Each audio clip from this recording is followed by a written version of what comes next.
So, on page 14 of your Utilitarianism, Mill turns to this case of people who still aren't satisfied with their lives. He states,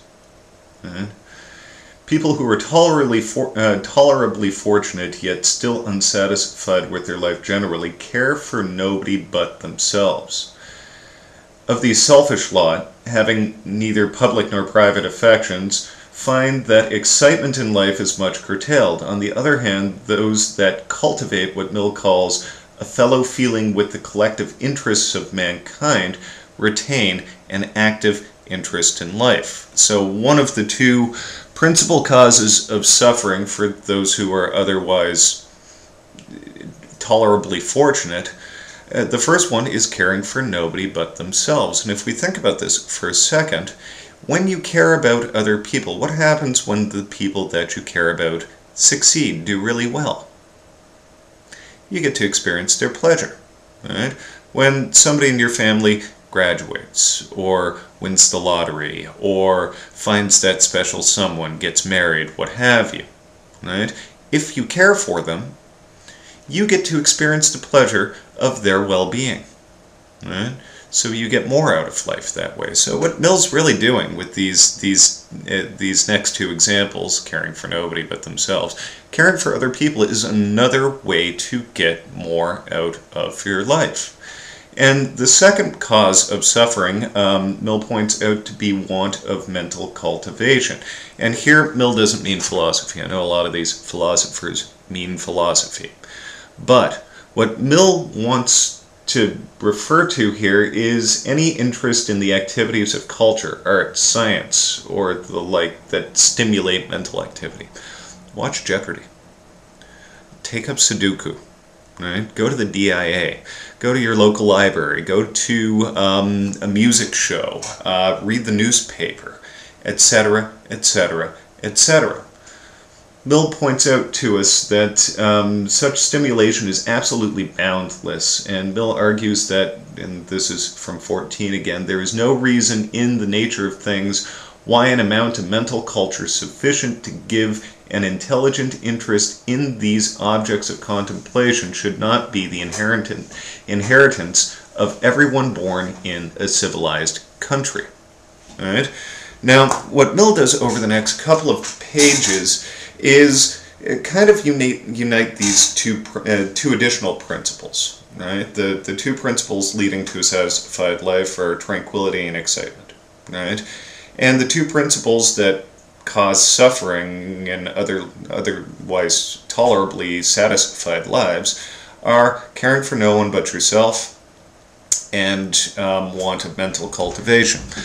Now, what Mill wants to argue here is that if we unite these second two into one principle, look what we get. Right? Caring for nobody but ourselves causes us to suffer. So caring for everyone in addition to ourselves adds a whole lot of joy, a whole lot of excitement to our lives. Caring about other people, we get more out of our lives that way. Right?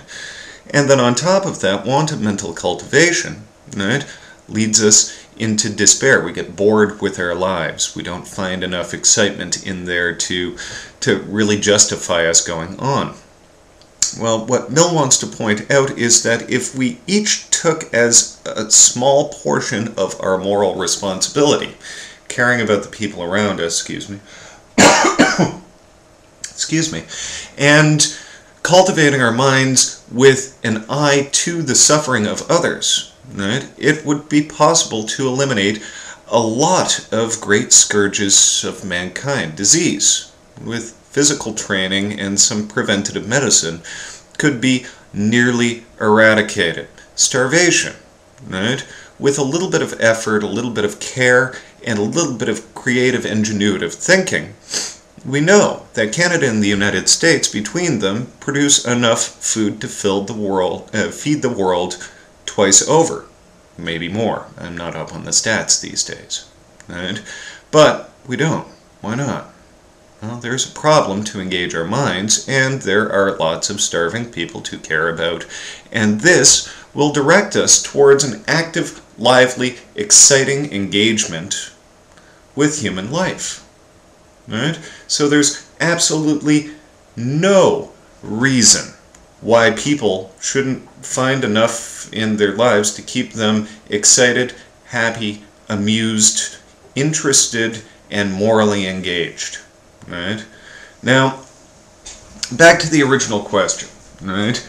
Would we be even satisfied with such a moderate share of happiness? I know we don't all want to become Mother Teresa. Right?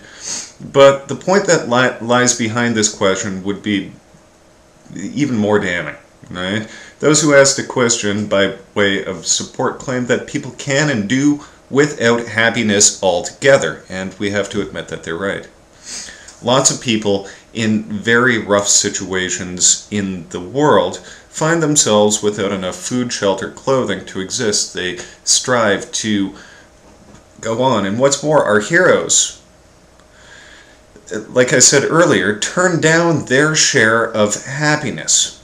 Right? They just do without it for the sake of other people. I mean, if we can do without happiness altogether, again, problem with Mill's moral system. Mill responds to this. Right? And this is an interesting passage on page 17 here. A sacrifice which does not increase or tend to increase the sum total of happiness, it, the principle of utility that is, considers as wasted.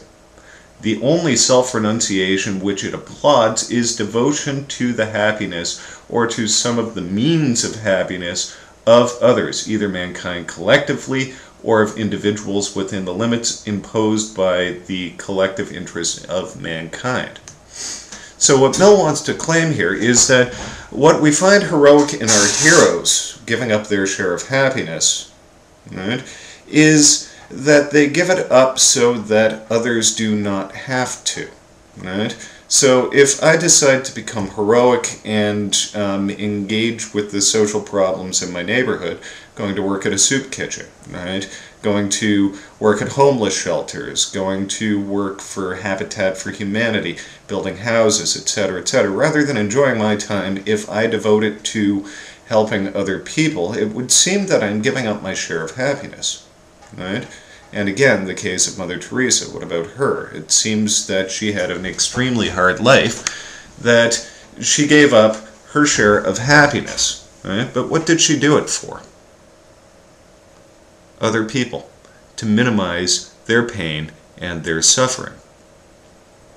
So, right, any sacrifice, any self-sacrifice that does not aim at increasing the happiness of either yourself or other people, utilitarianism considers as a waste. Right? Now, there are a couple of other problems with utilitarianism. Right? Think of it this way. How, if we are going to rate our actions based on their outcomes, do we know what the outcomes of our actions are going to be before we act? Well, we're rational creatures. We're able to put ourselves in situations, we're able to activate sort of an understanding of probabilities. And what's more, Mill points out, if we make recourse to custom, we find in custom lots of quick and ready-made calculations of a utilitarian nature. Crime does not pay. Right? If you commit a crime, you will likely be put in prison.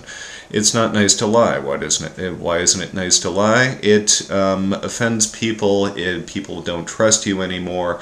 It leads to all sorts of bad results. And if we think of a lot of our traditional sort of traditionally held moral judgments, we find the result of these moral judgments, right, to aim at the bad consequences of the sorts of actions that they prohibit.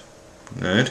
So that, in general terms, is how Mill would respond to the problem of how we evaluate the outcomes of our actions even before we act. We already kind of know how these actions are going to turn out based on experience, based on cultural experience.